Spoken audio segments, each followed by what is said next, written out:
Hello students, this is the GED class and we are going to be learning some new vocabulary today. So let me move the camera a little bit so that you can see the board.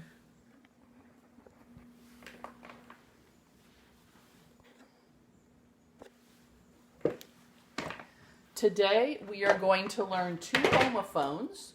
Homophones are words that sound the same when we say them, but mean different things. And these are a little bit challenging, so listen carefully. The first one is compliment. And the second one is said the same way, compliment. The only difference in the spelling, this compliment has the letter I, compliment. This one has the letter E, compliment. So what's the difference? Compliment can be a noun or a verb. The noun form means words of praise or respect. So I might say to my classmate, the teacher gave you a compliment. She said you were a good student. So the teacher said some words of praise. The teacher gave you a compliment. Or we can use it as a verb to praise or express respect. The teacher complimented, whoops, I had the wrong letter there. See how hard it is? I make mistakes on this. The teacher complimented with an I his student.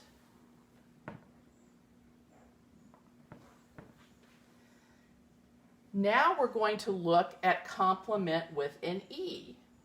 The word compliment is related to the word complete or completion. So if you finish a test, you have gone all through of it, you are done, the test is complete. The noun complete means something that completes, perfects, or improves something. So maybe my living room is nice, but maybe it's a little boring, and so I get a red chair, and then it looks very good when I put the red chair in. I might say, the red chair is a compliment to my living room, a compliment. It can be a verb, to complete, perfect, improve. The red chair compliments the room. Now, can you say the red chair compliments? Does a chair talk? Does a chair give words of praise? No, a chair doesn't talk, but it compliments, it improves the room. It makes it look better. Sometimes there are different forms of complement and complementary that are used in mathematics, grammar, or science. And in these short videos, it is difficult to talk about every meaning. So here is a website you can go to. I'm going to hold this up a minute. Grammarly.com /blog/complement -complement. If you look this up, you will see lots of examples of how it is used in math, science, and grammar, and you will get to just understand these words better. There's even a video. So when we have words in class, if you go to Grammarly and look them up, you will get more ideas and more practice.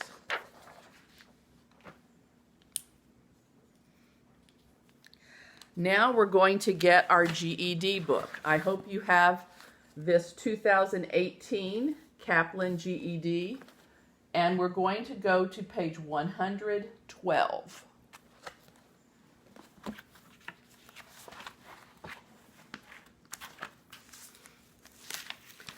Today, we are going to do pages 112 and 113, and there is no lesson.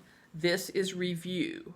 So I would like you now to stop the video and read Interpreting Fiction Practice Questions on page 112 and 113. And after you have answered all the questions, then you can start the video again. And we will talk about what are the best answers.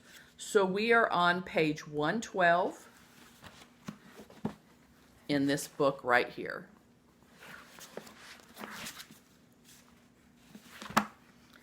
While you are starting and turning off the video, I will erase. Well, maybe I won't, just in case I make a mistake and have to go back and redo this. I will leave the writing on the board. Okay.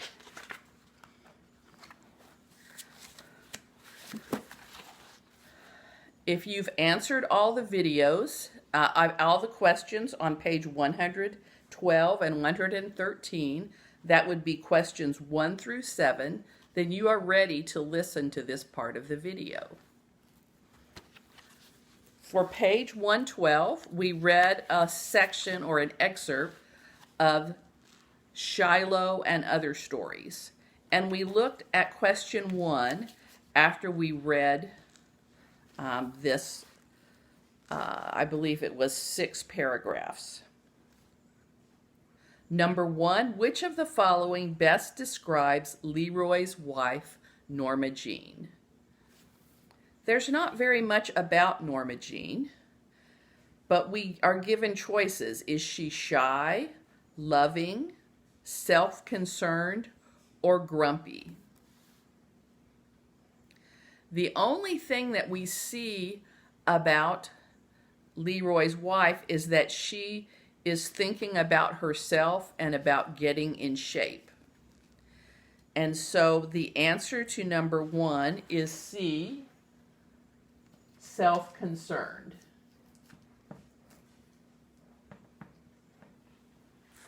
Number 1 is C.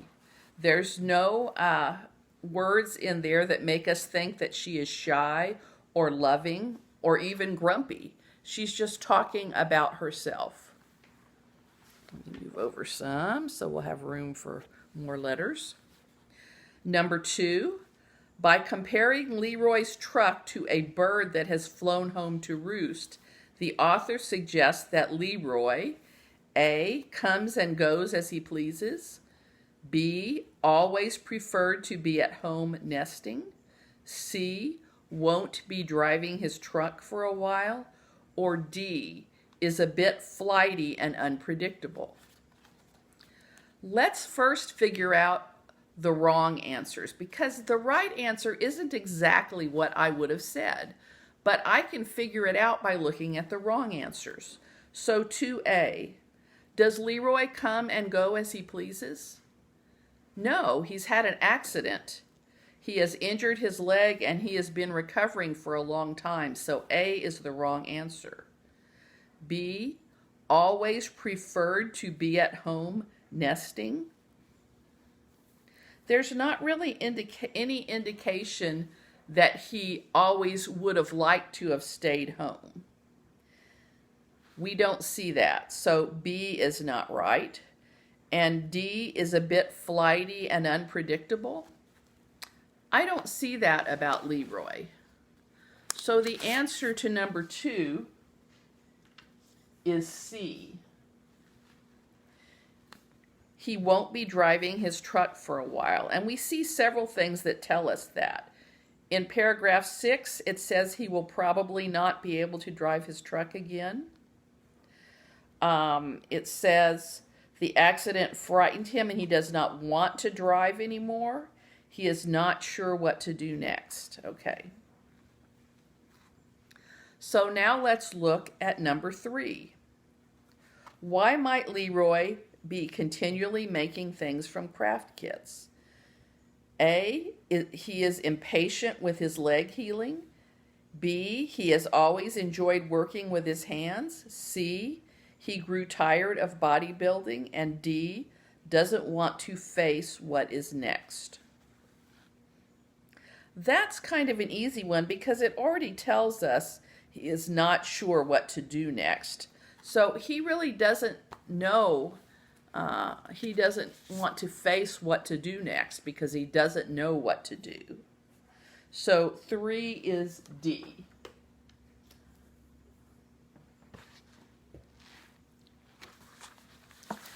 Now, I hope you've already done page 113 as well.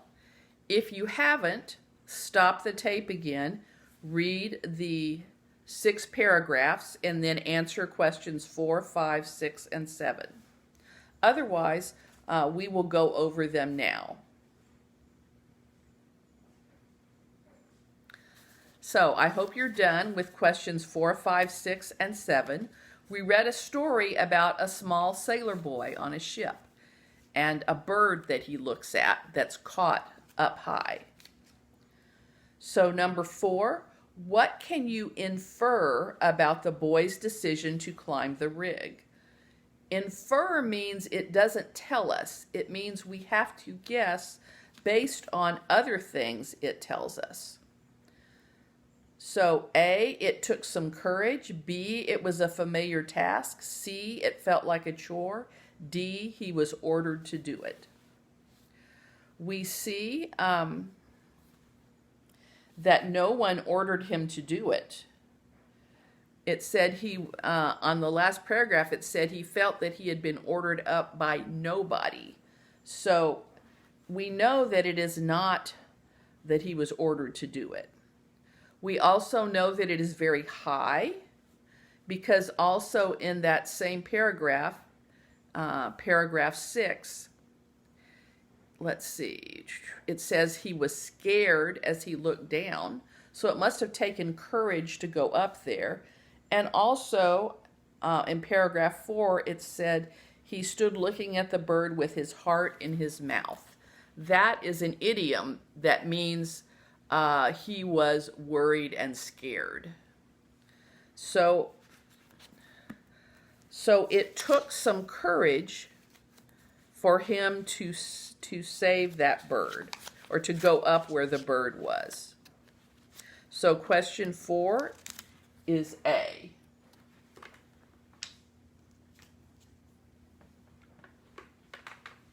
Question 5.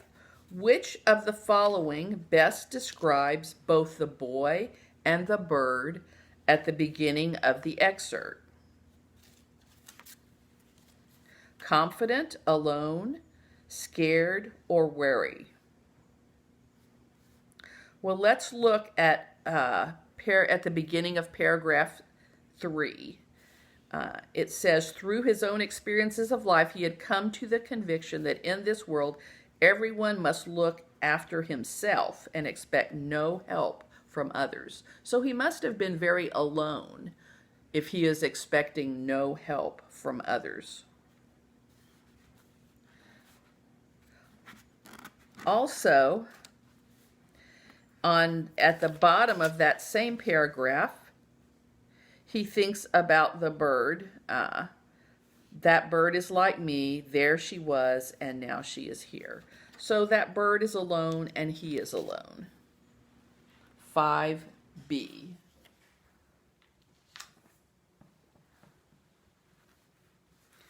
Number 6. Which ideas are most clearly contrasted in this excerpt? Love and hate, youth and experience, fear and fearlessness, loneliness and a sense of belonging. The first 2 we can easily get rid of. Love and hate, there's really nothing about love or hate in this selection. Fear and youth and experience. Well, we see youth with the boy, but we don't see experience. So we're down to C or D, fear and loneliness, fear and fearlessness, or loneliness and a sense of belonging. We've already talked about how in number 5, at the beginning of the part that we read, they are alone, both the boy and the bird. Now let's look at the end. At the end of paragraph 6. He was scared as he looked down, but at the same time he felt that he had been ordered up by nobody, but that this was his own venture, and this gave him a proud, steadying sensation, as if the sea and the sky, the ship, the bird, and himself were all one. So the answer is 6D. But I could understand if you also thought it was C, because it does talk about feeling not afraid anymore. So, but the correct answer is 6D, but you could eliminate the first two answers very easily and have a good chance of guessing 6D, even if you were not sure.